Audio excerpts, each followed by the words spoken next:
And the International Water Resources Institute actually has indicated that in the Middle East, in Africa, and Central and South America, and Asia, there will be significant water stress in the next 15 to 20 years, meaning that a lot of the population will not have access to clean water for living and living purposes, for drinking and consumption and for processing, for such as food and industry.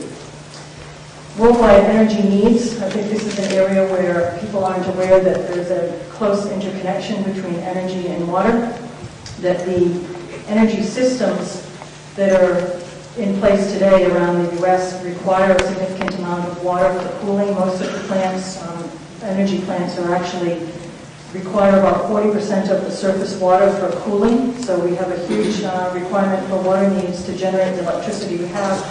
And the water that we have around the U.S., because it is pumped and moved, sometimes from aquifers, sometimes moved across boundaries, takes 2 to 3% of the energy usage across the U.S. In California, that number is a lot higher, somewhere around 15% of the energy usage in California. And that's mostly because the water from the north is pumped over the Tehachapi Mountains by taking a heck of a lot of energy to pump the water, as you can imagine. So there's this intricate involvement of water and energy that I think is one of the hidden issues in water and water consumption.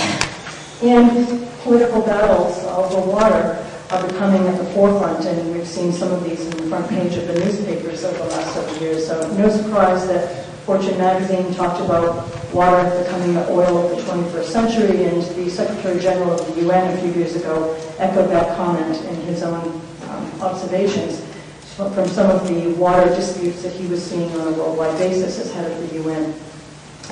So some of the signs of conflict that we've seen have come across the world. I think one of the ones that has gotten my attention over the last several months has been this energy conflict in the southeast part of the U.S. So in Georgia, Lake Lanier supplies a lot of the drinking water for the metro Atlanta region. Originally this was built for hydroelectric power, but in the recent years it's been used as a water supply.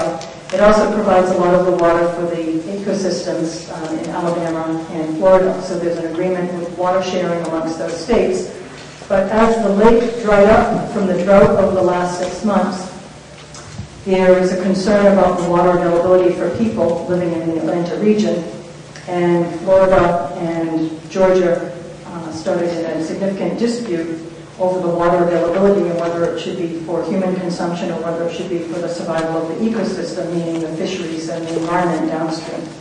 So if you'd like to be entertained, there are some very enlightening stories on YouTube. If you go and search under Lake Lanier or water droughts in the U.S. and Georgia, you'll find some very entertaining videos on YouTube. The references, some of the references listed here. Barcelona, Spain, one of the large metropolitan cities, growing city in Europe, actually is importing water from France now. Every 3 days a ship comes in from France and brings water to the city of Barcelona. It no longer can provide its own water. They've been in a severe drought, and I was there about a month ago. None of the city fountains, none of the local external water entities are running water. Significant problems where they can't even have, they don't even have an agreement within Spain to get water across Spain. They actually have to import it from another country. This is causing all kinds of political issues in Europe, as you can imagine. And another significant water dispute that is underway has to do with the Tigris and Euphrates rivers, which originate in Turkey and run through Syria and Iraq. And those are significant water supplies for those two Middle East countries, where water is a huge issue as far as availability in the Middle East anyway. Well, Turkey is now thinking of damming up the Tigris and Euphrates rivers, creating reservoirs for their own use, and keeping the water to actually sell to other countries. So you can imagine that with the significant tensions already in the Middle East, that these water disputes are adding to